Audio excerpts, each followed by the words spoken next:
తాకట్లో ఉన్న మీ బంగారాన్ని విడిపించి ఆ రోజు ఆన్లైన్ రేటుకి కొంటాం. Sharma gold company.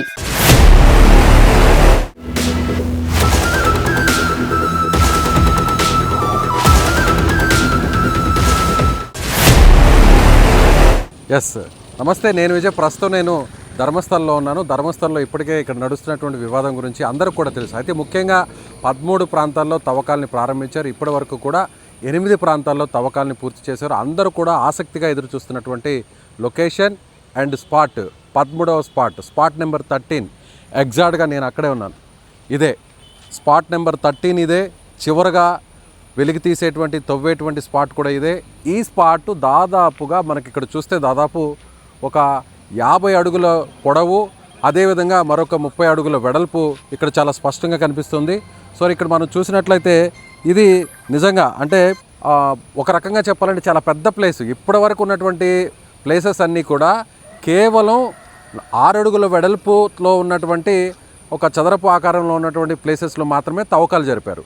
సో 1వ నెంబర్ కానీ 2 కానీ 3 కానీ 4 కానీ 6లో కాస్త ఎక్కువగా వెడల్పులో ఒక 12 అడుగుల వెడల్పులో తవ్వారు, 6 అడుగుల లోతు తవ్వారు. 8వ స్పాట్లో కూడా దాదాపు 6 అడుగుల వెడల్పు, 10 అడుగుల వెడల్పు, 6 అడుగుల లోతు వరకు తవ్వారు. కానీ ఇక్కడ చూసినట్లయితే ఇక్కడ చాలా విస్తుపోయేటువంటి విషయాలు ఏంటంటే, నేను నిలుచుకున్నటువంటి ప్రాంతం ఇది నేత్రావతి నదికి సంబంధించినటువంటి అటువైపు ఉన్నటువంటి ఆనకట్ట. ఈ ఆనకట్టకి ఇటువైపు ఉన్నటువంటి ప్రాంతమే ఇది.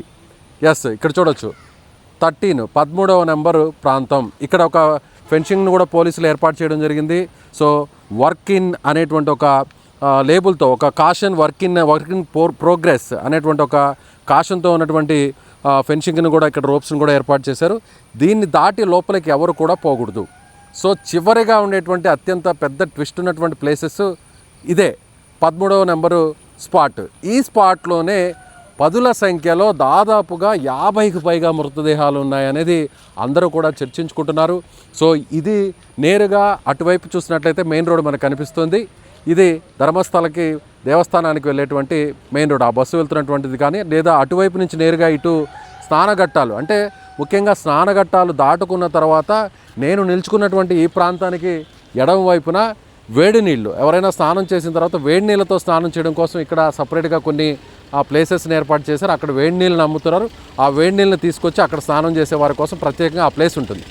దానికి ముందుగా ఎదురుగా ఇంత ఓపెన్ ప్లేస్లో ఇక్కడ ఏమీ లేదు, ఇక్కడ చెట్లు లేవు, కనీసం ఇక్కడ పెద్ద పెద్ద ముళ్ళ పొదలు లేవు, ఏమీ లేవు. చాలా ఓపెన్ ప్లేస్ ఉంది. ఈ ఓపెన్ ప్లేస్లో, అందులోని ఇంత ఓపెన్ ప్లేస్లో ఇన్ని శవాలని, ఇన్ని మృతదేహాలని ఎలా పాతి పెట్టగలిగాడు అనేది ఇప్పుడు అందరిలో ఉన్నటువంటి అనుమానం. సో అతను చెప్తున్నది కూడా అదే, పారిశుద్ధ కార్మికుడు కూడా చెప్తున్నది కూడా అదే. ఇప్పటి వరకు అన్నీ కూడా నేను పాతి పెట్టినటువంటి ఆ ప్లేసెస్ అన్నీ కూడా 8వ ప్లేస్ వరకు కూడా అన్నీ కూడా నది ఒడ్డులో ఉన్నటువంటి ప్లేసెస్. అవన్నీ కూడా వరద నీటిలో కొట్టుకుపోయి ఉండొచ్చు. ఆ మృతదేహాలన్నీ కూడా భారీ వరద ఎప్పుడైనా వచ్చినప్పుడు మొత్తం అక్కడ ఉన్నటువంటి కోతకు గురవుతుంది కాబట్టి ఆ మట్టి అంతా అవన్నీ కొట్టుకుపోయి ఉండొచ్చు. కానీ రేపటి నుంచి జరపబోయేటువంటి తవ్వకాలు అంటే 9వ స్పాట్ నుంచి జరపబోయేటువంటి తవ్వకాలే చాలా కీలకం. చివరగా తవ్వేటువంటి స్పాట్ నెంబర్ 13. సో మొత్తం 13 స్పాట్లు ఉన్నాయి. ఆ 13 స్పాట్లో 13వ స్పాట్ ఇది చాలా ఓపెన్గా ఉంది. ఇక్కడ ఎక్కడ కూడా కనీసం 1 అడుగు ఎత్తు మాత్రమే, గడ్డి మాత్రమే ఉంది. చాలా ఓపెన్గా ఉంది. ఈ ప్లేస్లోనే ఎలక్ట్రిక్ పోల్స్ కూడా ఏర్పాటు చేసి ఉన్నారు. సో నైట్ పూట కూడా ఇబ్బంది లేకుండా ఉండడం కోసం ప్రత్యేకంగా ఎలాంటి ఇబ్బంది లేకుండా కొన్ని లైట్స్ను కూడా ఇక్కడ పోలీసులు తాత్కాలికంగా ఏర్పాటు చేశారు. సో ఆ లైట్స్ను కూడా ఇక్కడ ఏర్పాటు చేసినటువంటి పరిస్థితి మనకి చాలా స్పష్టంగా కనిపిస్తుంది. సో అదేవిధంగా ఇక్కడ ఎవరు ఈ ఫెన్సింగ్ దాటి ఎవరు కూడా ఈ రోపును దాటి, ఈ మార్కును దాటి ఎవరు కూడా లోపలికి వెళ్ళకూడదు. ఇక్కడ చూడొచ్చు, దీన్ని చాలా స్పష్టంగా ఏర్పాటు చేస్తున్నారు. సో పోలీసుకు సంబంధించినటువంటి హెచ్చరిక కూడా ఇక్కడ ఉంది. Work in progress, danger, stop, ఇలా పోలీసులకు సంబంధించినటువంటి స్టిక్కర్. ఇది చాలా నీట్గా మనకి చాలా స్పష్టంగా ఇది కనిపిస్తోంది. సో దీన్ని దాటి ఎవరు లోపలికి వెళ్ళకూడదు. సో 13వ నెంబర్ స్పాట్లో ఏం జరగబోతుంది? చాలా అనుమానాలు రేకెత్తేది అందరికి కూడా ఈ స్పాట్ గురించే. అసలు ఇంత ఓపెన్గా ఉంటే వెహికల్స్ వెళ్తున్నాయి. సో వెహికల్స్ వెళ్తున్నాయి, ఇటువైపు స్పాట్ ఉంది. సో 50కి పైగా మృతదేహాలు ఇక్కడే పాతి పెట్టారు అని అందరూ కూడా అనుమానం వ్యక్తం చేస్తున్నారు. రాత్రుల సమయంలో ఎవరు తిరిగినప్పుడు ఇంత ఓపెన్గా ఎలా పాతి పెట్టగలిగాడు? సో ఇక్కడ ఎక్కడా కూడా చెట్లు లేవు, ఈ స్పాట్కి అటువైపున ఒక గట్టు లాంటి ప్రాంతం ఉంది, అక్కడ చెట్లు ఉన్నాయి. ఈ స్పాట్కి ఇటువైపున ఇళ్ళు ఉన్నాయి. ఇదే అందరినీ కూడా ఆశ్చర్యం కలిగించేటువంటి అత్యంత కీలకమైనటువంటి స్పాట్ అని మనం చెప్పాలి. ఇదే స్పాట్ నెంబర్ 13. ఇక్కడ చూస్తే దాదాపుగా 50 అడుగుల పొడవు, 30 అడుగుల వెడల్పు. ఇది తవ్వడానికి నాకు తెలిసి దాదాపుగా 2 రోజుల సమయం పట్టే అవసరం ఉంది. సో ఇది చివరగా తవ్వేటువంటి స్పాట్ ఇదే 13వ నెంబర్ స్పాట్. దీంతో మొత్తం తవ్వకాలన్నీ పూర్తవుతాయి. ఈ తవ్వకాలని ఇది ఎప్పుడు పూర్తి చేస్తారనేది కూడా చూడాల్సినటువంటి పరిస్థితి. ఇది రేపు ఎల్లుండే మరొక 3 నుంచి 4 రోజులు పట్టే సమయం ఉంది.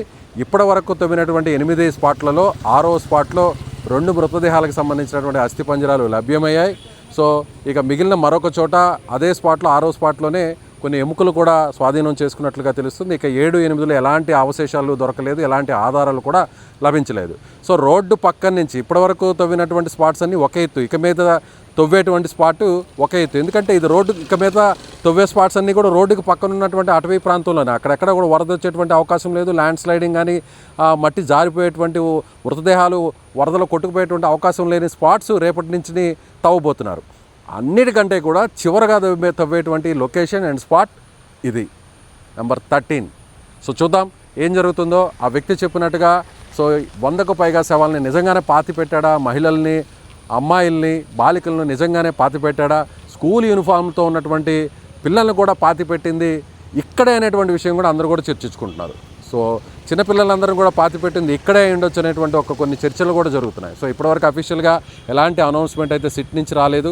సో చాలా కీలకంగా దర్యాప్తు జరుగుతుంది. ఫోరెన్సిక్ డిపార్ట్మెంట్ కావచ్చు, లేదంటే ఐపీఎస్ ఆఫీసర్స్ కావచ్చు, రెవెన్యూ డిపార్ట్మెంట్ కావచ్చు, వీళ్ళందరూ సంయుక్తంగా ఒక టీమ్గా ఏర్పడి ఇప్పటికే దీని మీద చాలా డీటెయిల్డ్గా ఇన్డెప్త్గా అయితే మాత్రం ఇన్వెస్టిగేషన్ కొనసాగిస్తున్నారని చెప్పాలి. సో ధర్మస్థలలో 4వ రోజు జరిపినటువంటి తవ్వకాల్లో ఎలాంటి ఆధారాలు లభించలేదు. కేవలం కొన్ని ఎముకలకు సంబంధించిన అవశేషాలు దొరికాయంటున్నారు. సో రేపటి నుంచి జరపబోయేటువంటి తవ్వకాలే చాలా కీలకం. అవి జరిపిన తర్వాత చివరిగా అంతిమంగా ధర్మస్థలలో అంతిమంగా జరిపేటువంటి తవ్వకం నంబర్ 13. నేను వెనక నిల్చున్నటువంటి ప్లేస్ ఇదే, లొకేషన్ ఇదే, స్పాట్ ఇదే. సో ఇదే కీలకం మారబోతుంది. ఇక్కడ నిజంగానే ఆ వ్యక్తి చెప్పినట్టుగా ఎన్ని మృతదేహాలకు సంబంధించిన అస్థిపంజరాలు బయటకు వస్తాయో కూడా వేచి చూద్దాం. ఎక్స్క్లూజివ్గా ఈ డీటెయిల్స్ని ధర్మస్థలం నుంచి మీకు తెలుగు వీక్షకుల కోసం సుమన్ టీవీ అందిస్తుంది. సుమన్ టీవీ బృందానికి సంబంధించినటువంటి లక్ష్మణ్, కెమెరామెన్ లక్ష్మణ్, అలాగే చిక్బళ్ళాపూర్ టీం సంబంధించి కూడా బాలాజీ వాళ్ళ టీంతో పాటు విజయ్ ఎక్స్క్లూజివ్గా మీకు ధర్మస్థలం నుంచి ఈ రిపోర్ట్ని అందిస్తున్నారు. సో ఈ స్పాట్ గురించి, ఇక్కడ జరుగుతున్నటువంటి తవ్వకాల గురించి, ఇంత పెద్ద లొకేషన్ గురించి ఇంత ఓపెన్గా ఇన్ని సవాళ్ళని ఇక్కడ పూడ్చిపెట్టగలిగాడా? మీరు అది నమ్ముతున్నారా? అతను చెప్పేటువంటి మాటల్లో నిజం ఎంతవరకు ఉంది? అతను చేసినవన్నీ కూడా, చెప్పినవన్నీ కూడా నిజమే అనుకుంటున్నారు?